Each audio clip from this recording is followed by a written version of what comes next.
Nung nakita ko ulit siya, iba pa rin talaga yung feeling, no?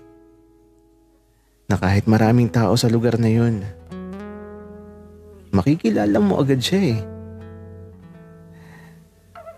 Bakit nga ba naman hindi? Siya yun eh. Siya yung nagustuhan ko. Siya yung minahal ko. At kung noon, binigay ko lahat. Siguro ngayon, kaya ko rin ibigay pa ang lahat. At ibigay pa yung nararapat. Kung papayagan ni Tadhana, kung papayagan niya, baka sakaling pwede ulit. Diba?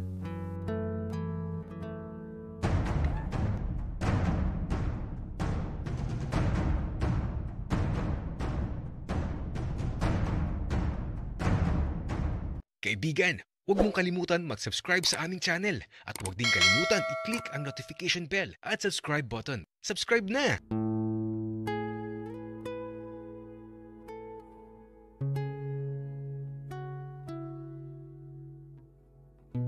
Bitbit ang halamang rosas na nasa paso na napupuno ng mga pulang bulaklak.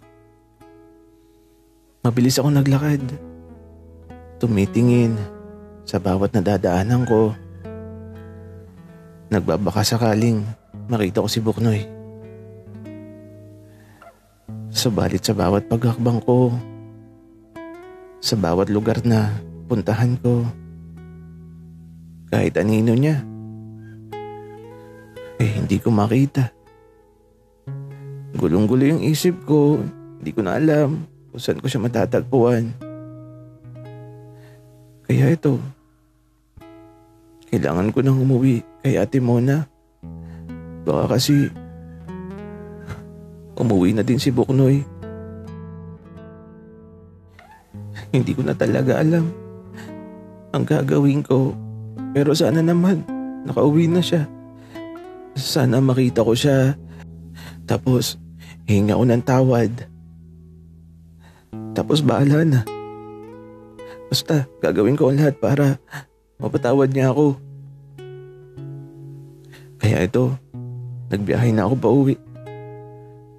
At kahit nakakapagod man, uunahin kong magtungo sa bahay nila Buknoy. Uunahin kong kausapin siya para humingi ng tawad sa pagkakamali ko.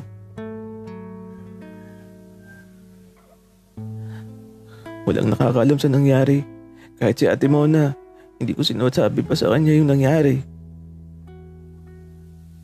Natatakot kasi ako. Kaya ito nung makarating ako sa asyenda, habang nakatayo ako dito sa gate, kinakabahan ako. Sana makita ko si Buknoy.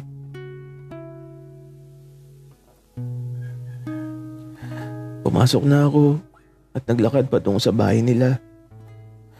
Pagdating ko sa may pintuan ng bahay nila Buknoy, nakita ko siya natutulog sa sala. Kaya ito, hindi ko naiwasan na yakapin siya ng mahigpit.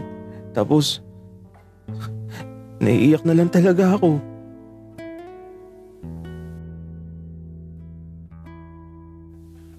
Teka, sino ka? Iboy, teka, huy. Anong ginagawa mo? Okay ka lang? Nagulat ako. Akala ko si Buknoy. Nawala sa isip ko na may kakambal nga pala siya.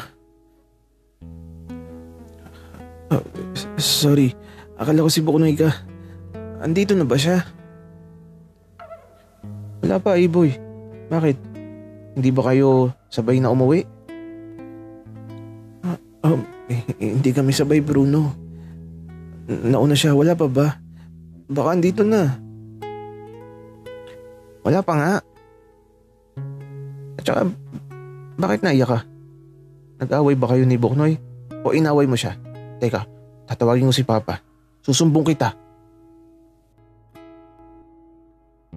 Hindi ko na alam ang gagawin ko. Napayakap na lang ako sa rosas na nasa paso. At di ko na malayong Nagsusugat na pala yung mga braso ko. Nagdurugo dahil sa mga tinik. Subalit di ko nararamdaman yung sakit. Dahil mas masakit yung puso ko. Yung sugat sa puso ko. Pagbalik ni Bruno, kasama na niya yung mga papa niya. Kaya ito, natakot ako. Kasi baka bugbugin nila ako. At ito, paglapit ng papa ni Buknoy. Iho, anong nangyari? Nasaan ang anak ko? Tito, hindi ko po alam. Umalis po siya na hindi nagpaalam sa akin. Akala ko po nauna na siyang umuwi dito. Bakit, Iho? Ano bang nangyari? Tito, may nangyari po na hindi sinasadya. Pasensya na po kayo. Iho, kung ano man yun, maayos din yan. Teka, tatawagan ko ang anak ko. At eto, lumayo muna yung papa ni Buknoy. At tila ba, kausap na niya si Buknoy sa telepono. Habang eto, nasa tabi ko si Bruno. Masama yung tingin niya sa akin. Natatakot tuloy ako. Boy, Iboy, kapag may nangyaring masama sa kakambal ko, baka hindi kita mapatawad. Umayos ka ha. Baka bugbugin kita. Anak, Bruno, huwag kang magsalita ng ganyan. Tsaka Iho, Iboy, nakausap ko na si Buknoy. Okay lang naman daw siya. Tinanong ko kung nasaan, kaya lang ay sabihin. At tinanong ko din kung anong nangyari. Wala naman daw. Tito, baka po pwedeng tawagan niyo ulit. Kasi hindi po siya nasagot sa tawag ko. Iho, sinabi ko na nga sa kanya na kausapin ka. Kaya lang ayaw niya. Pasensya ka na, Iho. Kilala ko yung si Buknoy. Kapag ayaw niya, di ka talaga niya kakausapin. Teka, puro sugat yung mga braso mo. Anak, Bruno. Tawagin mo yung nurse natin. Parang tila ba nawalan na ako ng pag-asa. Hindi ko na alam yung gagawin ko. Natulala na lang ako habang ginagamot yung mga sugat ko dahil sa pagkakayakap ko sa matinik na puno ng pulang rosas. At ilang saglit pa, sinundo na ako ni Ate Mona. Nag-usap pa sila ng papa ni Buknoy bago kami umalis. At ako naman ito, tulala. Di makausap. Basta ayoko nang kausap.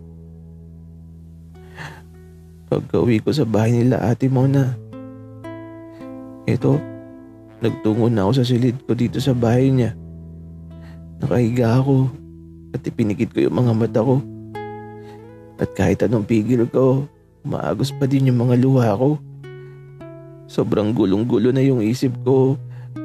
Parang gusto ko na lang na matapos ang lahat. Buknoy, nasaan ka na ba? Bakit ayaw mong sagutin yung mga tawag ko? Gusto kitang makausap. Gusto kong humingi ng tawad sa'yo. Ang tanging gusto ko lang naman ay yung maging masaya. Pero bakit ganito yung nangyari? Bakit kailangan sumapit sa ganito yung lahat?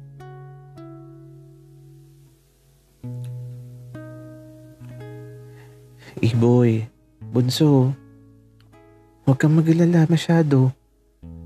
Babalik din si Buknoy. Alam ko na babalik yun. Kasi mahal ka naman niya, di ba? Ate Mona, nasaktan ko siya. Boy, Kasama sa pagmamahal na minsan, makakasakit tayo. Pero yung pagpapatawad, laging nasa puso natin yan. Alam kong darating ang panahon na mapapatawad ka niya. Ate Mona, paano kung hindi na siya bumalik? Babalik yun, Iboy. Huwag ka mag-alala. Tutulungan kita para mahanap siya. At eto, lumuluha na lang talaga ako kahit nakapigit ang mga mata ko. At tila ba, di ko na alam kung saan patungo yung buhay ko.